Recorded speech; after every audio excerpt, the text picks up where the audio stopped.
The echo of heels clicked sharply across the marble floor of Hallstrom Enterprises as Rebecca Hallstrom, one of New York's youngest tech CEOs, marched toward the elevator. It was nearly midnight. The only sound in the towering glass building came from the faint hum of vacuum cleaners and the rhythmic squeak of mops. She paused for a second.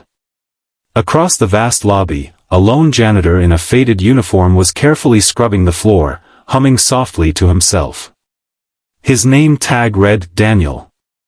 Rebecca had seen him before, always polite, always working late. She never paid him much mind. To her, he was just another background figure in the grand machine of her empire. But that night, something caught her attention. Daniel stopped scrubbing to pull a small envelope from his pocket. He counted a few bills, smiled faintly, and slipped them into a donation box near the lobby door labeled Hope for Orphans Foundation. Rebecca frowned. Strange. Why would a janitor donate cash at midnight? The next morning, curiosity got the better of her. She asked her assistant, "Find out what that donation box is doing in our lobby." A few minutes later, her assistant replied, "It's part of a local charity drive for orphaned kids." Apparently, it was Daniel's idea. He got permission from the building manager to set it up. Rebecca raised an eyebrow. "Daniel? The janitor?" "Yes, ma'am. And, apparently, he's their biggest donor." Later that day, she spotted Daniel again, this time cleaning the glass doors outside her office floor.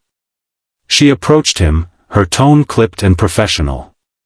"Daniel, is it true you're donating to that orphan fund?" He looked startled.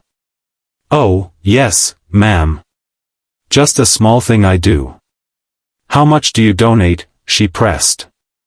He hesitated, embarrassed. "About half my paycheck, ma'am." Rebecca blinked. "Half? You're a janitor with a kid at home, right?" He smiled gently. "Yes, ma'am. My son, Liam. He's 10. But I tell him, we always have enough when we share what we have." She stared at him, unable to process his calm humility. "Why orphans?" His eyes softened. "I grew up in an orphanage. I know how it feels to go to bed hungry, wondering if anyone in the world cares. So I decided I'd be that someone for a few kids, even if it's not much." Rebecca stood silent. She, too, had grown up without much, a single mother working 2 jobs just to keep food on the table. But ever since her company took off, she'd forgotten what that struggle felt like. For the first time in years, she felt small. That night, she couldn't sleep. Daniel's words echoed in her mind. "We always have enough when we share what we have." The next morning, she arrived early. Daniel was already there, sweeping the lobby. He looked up and smiled. "Morning, ma'am." "Morning," she said softly. "Daniel. I want you to take tomorrow off. Actually, take the week off. With pay." He looked confused. "Oh no, ma'am, I can't." "You can," she interrupted. "And while you're at it, I'd like you to come back not as our janitor, but as part of our community outreach department. We need people who understand compassion like you do." He blinked in disbelief. I don't know what to say."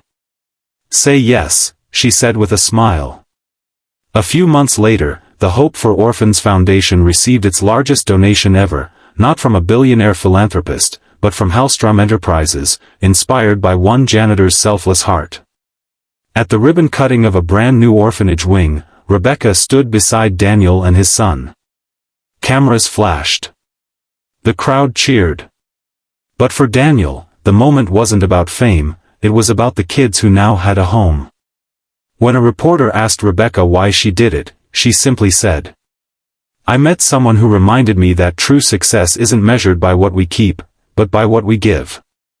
That night, as the city lights shimmered across the skyline, Daniel tucked his son into bed. "Dad," Liam whispered, are we still gonna give money to the orphans? Daniel smiled and brushed the boy's hair. Of course, son. Always. Because kindness, that's the one thing that never runs out. Moral. Sometimes the richest hearts are found in the humblest of people. And one act of quiet generosity can change an entire world.